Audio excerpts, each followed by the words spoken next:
യോഹന്നാന്റെ സുവിശേഷം 18-ാം അധ്യായം 36-37 വാക്യം. എൻ്റെ രാജ്യം ഐഹികമല്ല. എൻ്റെ രാജ്യം ഐഹികമായിരുന്നുവെങ്കിൽ എന്നെ യഹൂദന്മാരുടെ കയ്യിൽ ഏൽപ്പിക്കാതെ വണ്ണം എൻ്റെ ചേവകർ പോരാടുമായിരുന്നു. എന്നാൽ എൻ്റെ രാജ്യം ഐഹികമല്ല എന്ന് ഉത്തരം പറഞ്ഞു.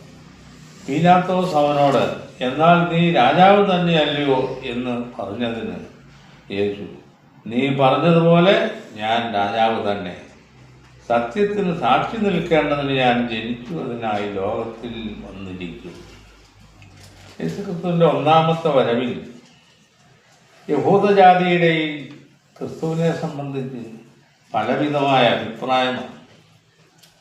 ചുരുക്കം ചിലർ യേശു യഹൂദന്മാരുടെ രാജാവ് തന്നെ എന്ന് വിശ്വസിച്ചിരുന്നു. ചിലർ യേശുവിനെ ദൈവപുത്രനാണെന്ന് വിശ്വസിച്ചില്ല. യേശു പ്രവാചകനാണെന്ന് പോലും വിശ്വസിക്കാത്ത യഹൂദന്മാരുണ്ട്. ഏതായാലും യേശുവിൻ്റെ അവസാന ഘട്ടത്തിൽ പീലാത്തോസിൻ്റെ അടുക്കൽ ന്യായവിസ്താരത്തിന് നിൽക്കുമ്പോൾ കർത്താവ് പറയുന്നു, എൻ്റെ രാജ്യം നിങ്ങൾ വിചാരിക്കുന്നത് പോലെയുള്ള രാജ്യമല്ല. യഹൂദന് നഷ്ടപ്പെട്ട രാജ്യം സിദക്കിയാവിൻ്റെ കാലത്ത് നഷ്ടപ്പെട്ടു. രാജാവും പ്രജകളും അടങ്ങിയ ഒരു ഭരണകൂടം അത് വീണ്ടും സ്ഥാപിതമാകുമെന്ന് വിശ്വസിച്ച ചില യഹൂദന്മാർ മാത്രമേ ഉണ്ടായിരുന്നു. ശിഷ്യന്മാർക്കും അങ്ങനെ ഒരു കാഴ്ചപ്പാടുണ്ടായി. അപ്പോൾ പീലാത്തോസ് ചോദിക്കുന്നു, അപ്പം നീ രാജാവല്ലേ? പക്ഷേ ഞാൻ രാജാവ് തന്നെയാണ്.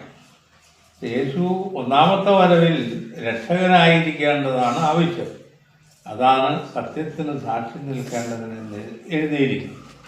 രണ്ടാമത്തെ വരവിലാണ് യേശു രാജാവായിരിക്കേണ്ടത് എന്നുള്ള കാര്യം അവർ തിരുവചനത്തിൽ കൂടി ഭാവിയിൽ മനസ്സിലാക്കേണ്ടതാണ്.